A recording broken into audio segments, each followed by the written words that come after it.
Você confiaria cegamente na pessoa com quem divide a vida? Imagine descobrir, por acaso, que sua parceira tem desejos secretos que você jamais poderia satisfazer e que, por trás de uma rotina aparentemente comum, se esconde uma traição dupla, planejada e diária. Essa é a história real de um homem que viu seu casamento desmoronar após uma revelação devastadora e decidiu expor tudo. Onde nos conhecemos, eu tinha 41 anos e era um pai solteiro. E minha esposa, que tem 35, também era uma mãe solteira. Cada um de nós tinha um filho da mesma idade. Ela tinha um menino de 13 anos de um relacionamento anterior. E eu tinha um filho de 15 anos. Parecia um par perfeito. E ambos concordamos que não queríamos mais filhos. No entanto, 2 anos após o casamento, ela engravidou inesperadamente. E agora temos um adorável filho de 4 anos. Nossa trajetória juntos já soma 7 anos. De casamento, precedidos por pouco mais de 2 anos de relacionamento antes de nos casarmos. Compartilhávamos a guarda dos filhos com nossos ex-parceiros, então tínhamos bastante tempo para passar juntos como família. Financeiramente, eu tenho uma vantagem, pois sou sócio minoritário de uma empresa de logística, o que me permite ganhar significativamente mais do que ela, que trabalha como assistente social. Recentemente, o trabalho da minha esposa a levou para uma comunidade, predominantemente negra, há cerca de 7 meses. Olhando para trás, foi mais ou menos nessa época que a frequência da nossa vida sexual caiu drasticamente, o que gerou preocupação no nosso relacionamento.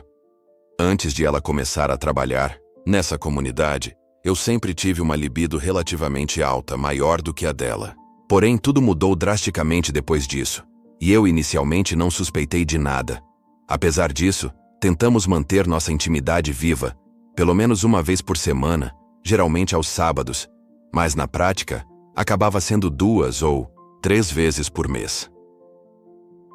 Nossa vida sexual sempre foi relativamente baunilha, em termos de preferências e fetiches, e eu estava satisfeito com isso. Embora eu estivesse aberto a explorar novas coisas, minha esposa nunca demonstrou interesse. Quando tentei apimentar um pouco a relação, introduzi lingeries e brinquedos nas preliminares, mas já faz mais de 1 ano que não os usamos, pois ela considera essas coisas um incômodo e prefere atos mais simples, como beijos e carícias.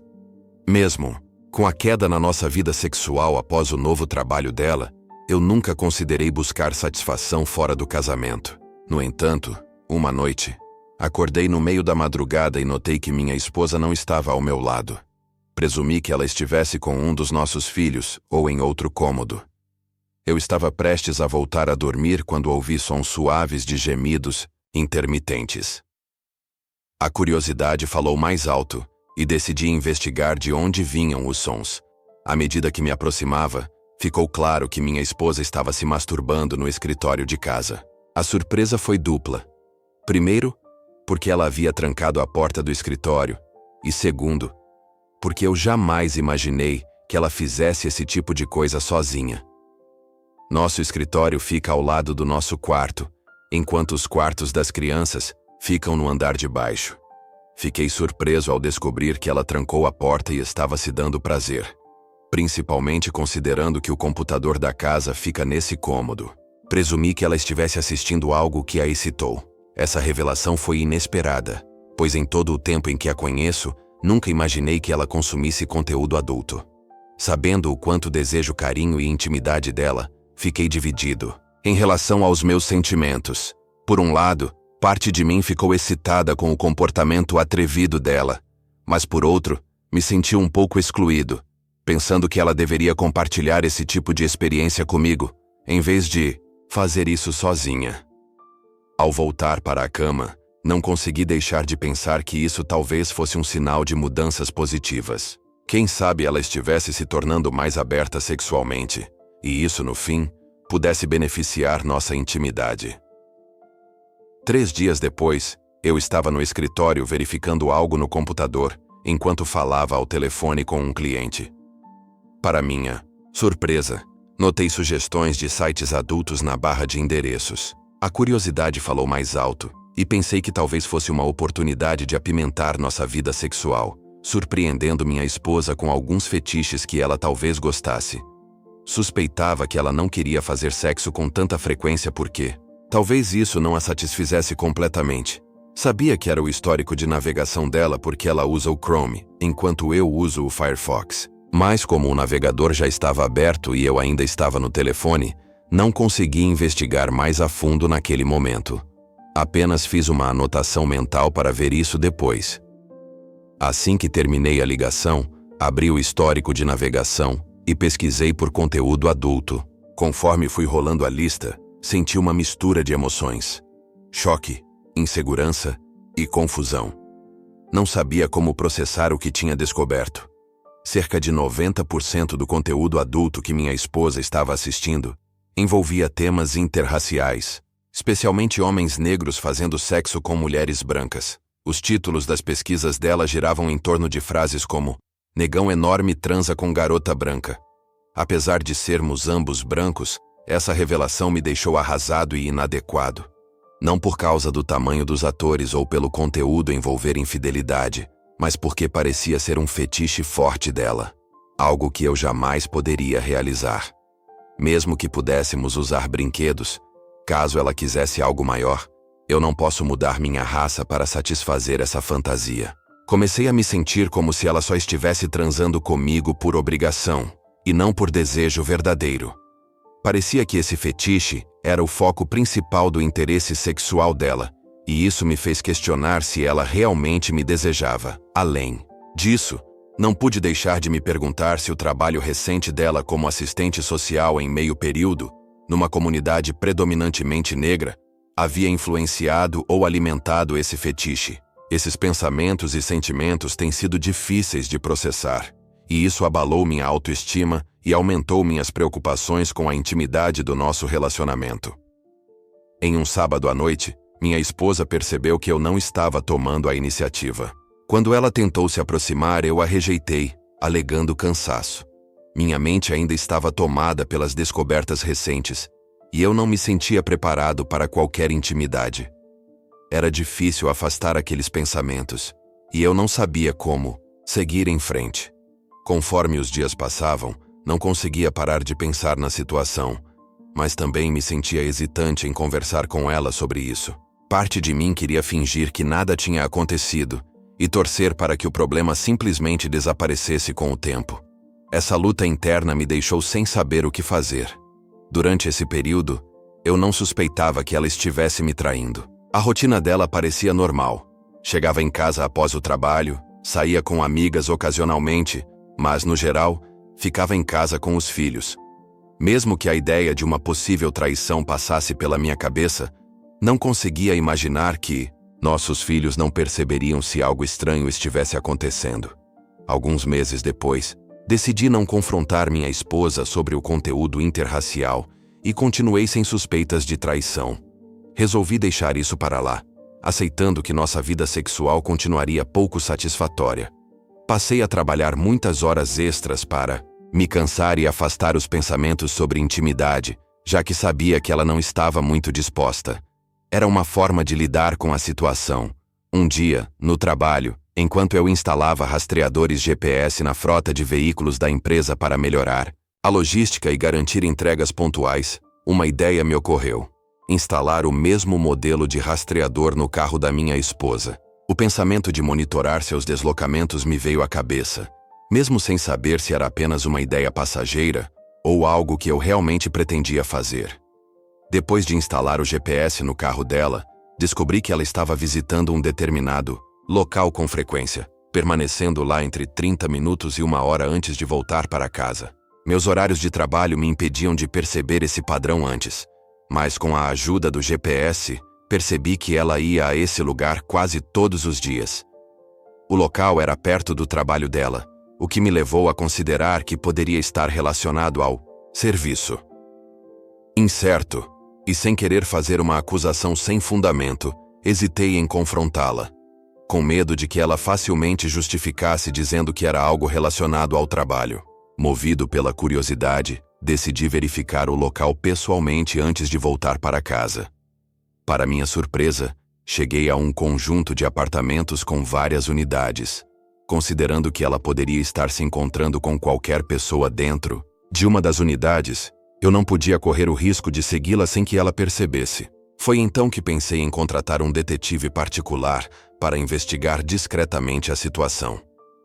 Decidido a ir até o fundo dessa história das visitas misteriosas da minha esposa, contratei um investigador particular, mantendo-o sob contrato, durante o período da investigação. Durante esse tempo, não consegui conter minha curiosidade e acabei vasculhando as mensagens de texto dela. Para meu desespero, descobri conversas que indicavam que ela havia gostado da última visita ao local e expressava desejo de fazer sexo regularmente com os dois envolvidos. A princípio, algumas mensagens não faziam sentido para mim, mas depois as peças começaram a se encaixar.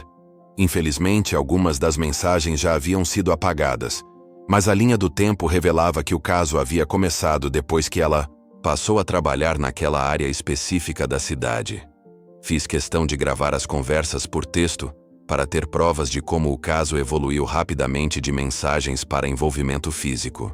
O detetive particular não perdeu tempo e logo reuniu provas da minha esposa entrando e saindo da unidade de um apartamento, ficando lá por horas. Ele conseguiu tirar fotos de 2 homens negros, ambos com cerca de 20 e poucos anos, entrando e saindo do apartamento.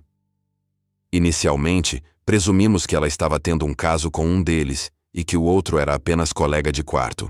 No entanto, nossa suposição mudou ao percebermos que os dois moravam em um apartamento de um quarto e que sempre estavam presentes quando ela os visitava. As peças se encaixaram ao relacionarmos com as mensagens de texto, que revelavam que ela estava envolvida com os dois ao mesmo tempo. Essa revelação me deixou profundamente inseguro e indesejado, e minha autoestima despencou como nunca antes. O peso da situação caiu sobre mim como uma avalanche, e eu não sabia como lidar com as emoções que agora tomavam conta do nosso relacionamento. Mantive o detetive particular contratado por 2 semanas para garantir a precisão de suas descobertas.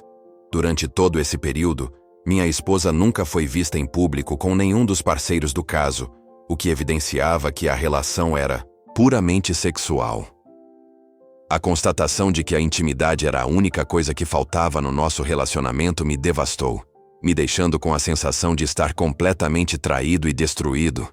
Durante todo esse tempo, eu acreditava que ela tinha uma libido baixa, para no fim descobrir que ela estava transando com 2 homens quase todos os dias. Sentindo-me impotente e sem saber como salvar nosso casamento, enfrentei o fato de que ela parecia não ter nenhum desejo por mim e apenas se envolvia comigo por obrigação matrimonial. O sentimento de inadequação e ressentimento me consumiu, enquanto eu lutava para aceitar essa dolorosa verdade. Meu casamento havia chegado ao fim. Decidi procurar aconselhamento jurídico para entender minhas opções daqui para frente. Felizmente, tínhamos um acordo pré-nupcial, o que significava que minha obrigação financeira se limitava ao pagamento de pensão para o nosso filho. No entanto, eu não tinha condições financeiras de oficializar a entrega dos papéis do divórcio até a semana seguinte. Mesmo assim, senti que precisava confrontá-la antes que ela tivesse tempo de inventar mentiras convincentes. Antecipando sua chegada, liguei a câmera para gravar a conversa como prova. Quando ela entrou em casa, aparentemente alheia à situação, pedi que se sentasse porque precisávamos conversar. Sua expressão revelou choque quando entreguei a ela as cópias das fotos tiradas pelo detetive particular. Apesar do olhar de quem foi pego de surpresa, ela se sentou e me perguntou o que estava acontecendo. Com o coração pesado, respondi com uma pergunta: "Por que você não me conta?" Ela tentou se fazer de inocente, mas era evidente que sabia que tinha sido pega. Apesar de tentar agir como se não soubesse de nada, insistiu em perguntar o que estava errado. Então confrontei-a com as fotos, e ela rapidamente tentou se justificar, dizendo que tudo fazia parte do trabalho dela como assistente social, que precisava fazer visitas de verificação de bem-estar, entrando nos apartamentos das pessoas, ao longo do dia. Enquanto ela tentava justificar as imagens, mostrei as mensagens de texto, e seu queixo caiu de surpresa. Ela não tinha nenhuma desculpa válida para aquelas mensagens. Finalmente, ela admitiu que um dos homens havia se aproximado dela enquanto ela entrava no carro e a convidado para ir até a casa dele. Embora tivesse recusado inicialmente, ainda assim deu seu número e os dois começaram a trocar mensagens. Eventualmente ele a convidou para seu apartamento, e foi aí que as coisas evoluíram. Somente quando perguntei diretamente é que ela admitiu estar tendo um caso com os dois homens. Perguntei o motivo por trás de suas ações, e ela confessou que se sentia bem ao ser desejada por outros homens. Quando perguntei sobre o desejo dela por mim, ela admitiu que era diferente. Explicou que a relação com eles era puramente física, mas que me amava de verdade e valorizava o que tínhamos juntos. Respondi dizendo que eu também tinha uma libido alta e precisava me sentir desejado pela minha parceira. Doía saber que ela os visitava quase todos os dias, enquanto negava intimidade a mim. Entre lágrimas, ela prometeu mudar e implorou por mais uma chance para o nosso relacionamento. Em resposta, contei que já havia visto o histórico de navegação dela e sabia o tipo de homem que ela realmente desejava, e que eu não podia desempenhar esse papel. Incentivei-a a ser verdadeira consigo mesma e explorar seus desejos, em vez de fingir que me desejava. Tivemos uma conversa longa e emocional naquela noite. Ela me implorou para reconsiderar e prometeu que largaria o emprego naquela área se isso salvasse nosso relacionamento. Me lembrou de que tínhamos um filho juntos, enfatizando a importância da nossa família. Por mais que eu quisesse acreditar nela, no fundo eu sabia que nosso relacionamento estava irreparavelmente danificado. Não conseguia me imaginar com uma mulher que não me desejava e que havia se envolvido com 2 outros homens nos últimos 5 meses, ou talvez até mais. A confiança entre nós havia sido destruída, e ficou claro que seguir em frente juntos não era mais uma opção. 3 dias após o confronto, decidimos nos divorciar amigavelmente, priorizando o bem-estar de nossas crianças. Foi devastador saber que eu não veria o filho dela com a mesma frequência, pois havia criado um carinho enorme por ele durante o tempo em que estivemos juntos. Embora eu não precisasse de um teste de DNA para meu próprio filho, já que ele se parecia muito comigo, ainda assim fiz um exame de DSTs para minha tranquilidade. Felizmente, o resultado foi negativo. Cerca de uma semana após o dia D, ela decidiu se mudar e encontrou um novo apartamento.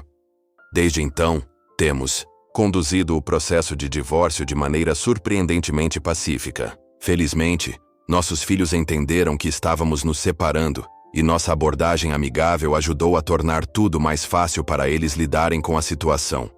Estamos comprometidos em garantir o bem-estar deles durante esse momento difícil. Na minha jornada pessoal de cura, tenho sido proativo em fazer mudanças positivas. Tenho ido regularmente à academia, adotado um estilo de vida mais saudável, evitando bebidas alcoólicas e dedicando tempo ao autodesenvolvimento por meio da leitura e de conteúdos edificantes. Esse processo tem ajudado a reconstruir minha confiança, me preparando para voltar ao mundo dos encontros quando o momento certo chegar.